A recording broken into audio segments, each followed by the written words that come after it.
The history of England has witnessed many great kings, rulers who expanded borders, conquered territories, and built a powerful empire.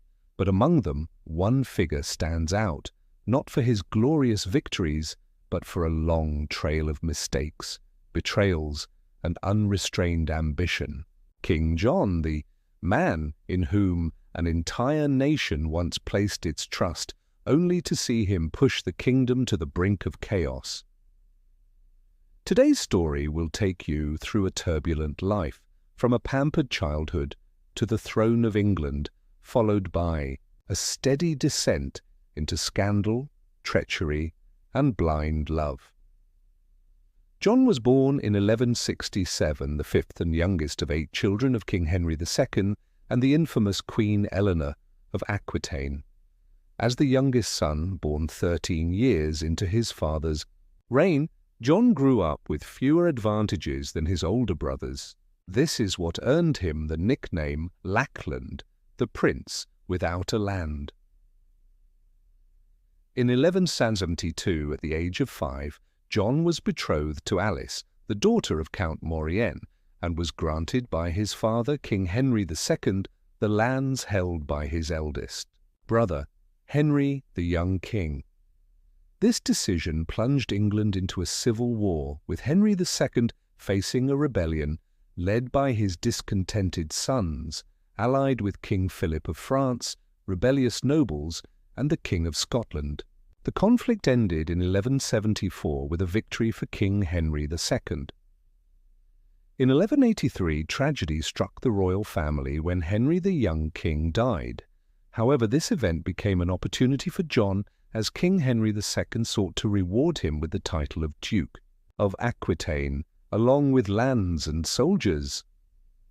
But luck did not yet favor John, for Aquitaine was a coveted region long desired by his elder brother Richard, the second son of Henry II and the favorite of Queen Eleanor, who ruled over Lorraine.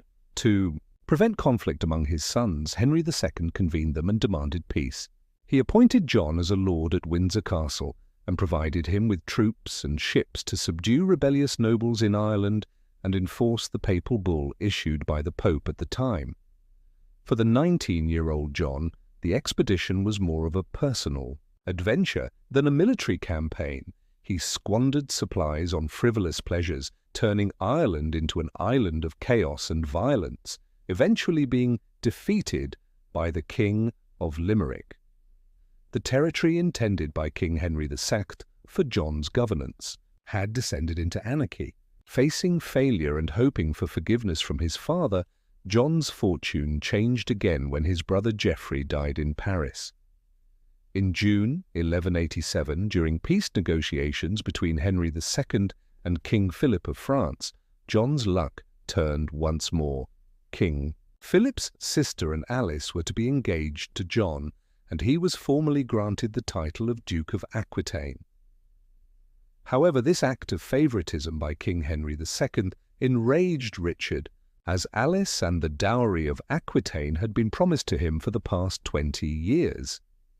Infuriated by this decision, Richard allied with King Philip and launched an attack on Henry II's territories.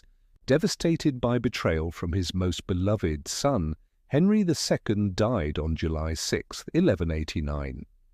With Henry II's death, Richard ascended the throne of England, while John, despite being the official heir, was only granted the title of Earl of Mortain, along with control of Nottingham, Marlborough Castle, and several counties including Dorset, Somerset, Derby, Lancaster, Cornwall, and parts of Derbyshire. Unwilling to remain a limited earl, John sought to strengthen his position by marrying his second cousin Hadwisa, who held vast lands in western Wales. After becoming king, Richard focused on financing his crusades and delegated authority to a council of bishops, many of whom were hostile to the English. Their relatives seized lands and wealth, inciting public resentment.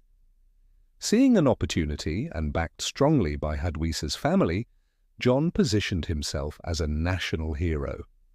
During Richard's absence, John seized castles in Nottingham from The barons, and even considered allying with King Philip to claim England and Normandy, had it not been for Queen Eleanor's intervention.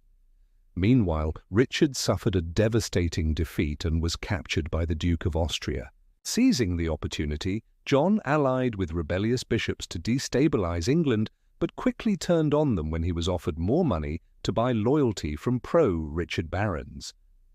John also allied with King Philip to seize several castles and march toward London. However, Philip, ever the schemer, simultaneously signed a secret treaty to support Richard's return to power in exchange for land. In London, bishops were collecting 70,000 marks to ransom Richard, ultimately raising much more. This allowed Richard's loyalist barons to strengthen their forces. As Austria agreed to release Richard, the barons turned on John and besieged him in Normandy.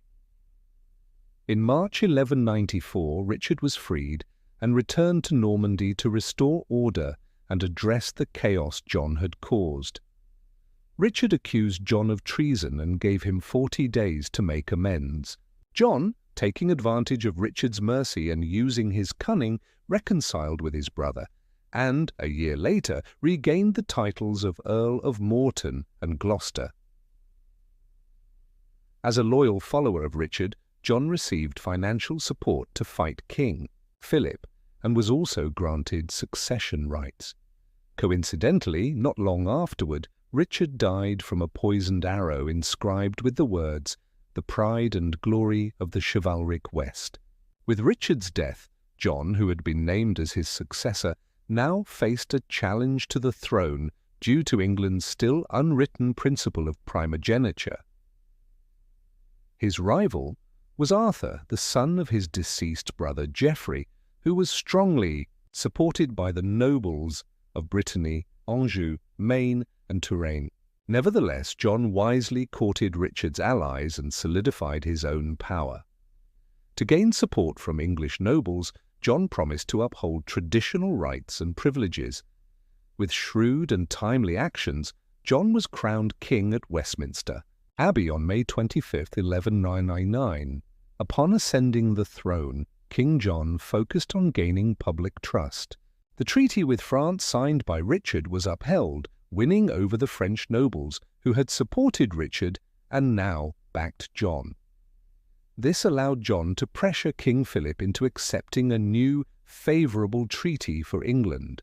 On June 21, 1200, the Treaty of Legoulet was signed, and on the same day, John's niece Blanche married Philip's son Louis, laying the foundation for lasting peace between England and France.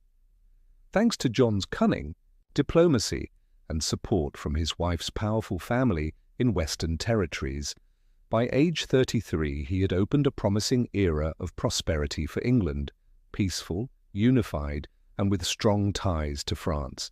However, what seemed like a bright turning point for John and England was undone by a disastrous decision fueled by blind love.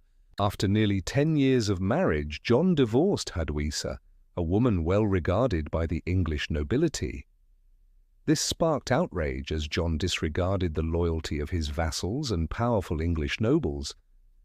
Not only did he lose the trust of his subjects, but his new marriage to Isabella of Angoulême, who had been betrothed to a powerful member of the Poitou royal family, incurred their wrath and damaged relations with Portugal, which had been part of the political plan. Enthralled by his new love, John toured Scotland with his new queen. To mark the occasion and fund his journey, he imposed heavy levies on the local people. Meanwhile, in Normandy, the disgruntled Poitou family, urged by King Philip, seized several castles. Distant water does not quench a nearby fire. While John enjoyed his honeymoon, he ordered the barons to deal with the invasion. Realizing their advantage, the barons issued new demands which John refused and instead forced them to fight. With overwhelming military power, John won the battle and spared the Poitou family. Taking advantage of the unrest, King Philip invaded Normandy and encouraged Arthur to rebel. John swiftly crushed the rebellion and eliminated its roots, including Arthur his own nephew and rival claimant to the throne. Drunk on easy victories, John became arrogant and increasingly indulgent with his young wife. He remained in Scotland for a year, neglecting the kingdom. Even when King Philip captured more castles in Normandy, John's blindness to duty caused the English nobility to grow resentful and abandon Normandy to protect their lands in England. Left without troops or funds, John returned to England on December 6, 1203. Accusing the nobles of disloyalty, he used Henry II's financial court to confiscate 1/7 of their property. Still, John took no action to stop the French advance. King Philip soon controlled Normandy, Touraine, Anjou, and Poitou. John's romantic delusion finally ended in April 1205. He led an army back to Europe to reclaim his lands, but Philip, now well prepared, resisted fiercely. The conflict dragged on for 5 months with no clear victor and great hardship for the people. John and Philip eventually agreed to a 2-year truce. Yet with mounting troubles, England stood on the verge of being overrun by France. Fortunately for England, John d'Or succumbed to a terminal illness and died. A regency council led by William Marshal crowned John's son Henry as king, uniting the English barons under one banner and driving out the French with victory. And that was the rise and fall of King John, one of England's most controversial monarchs. If you enjoyed this journey through time, don't forget to like the video, leave a comment with your thoughts, and subscribe for more tales from the past that shaped our world.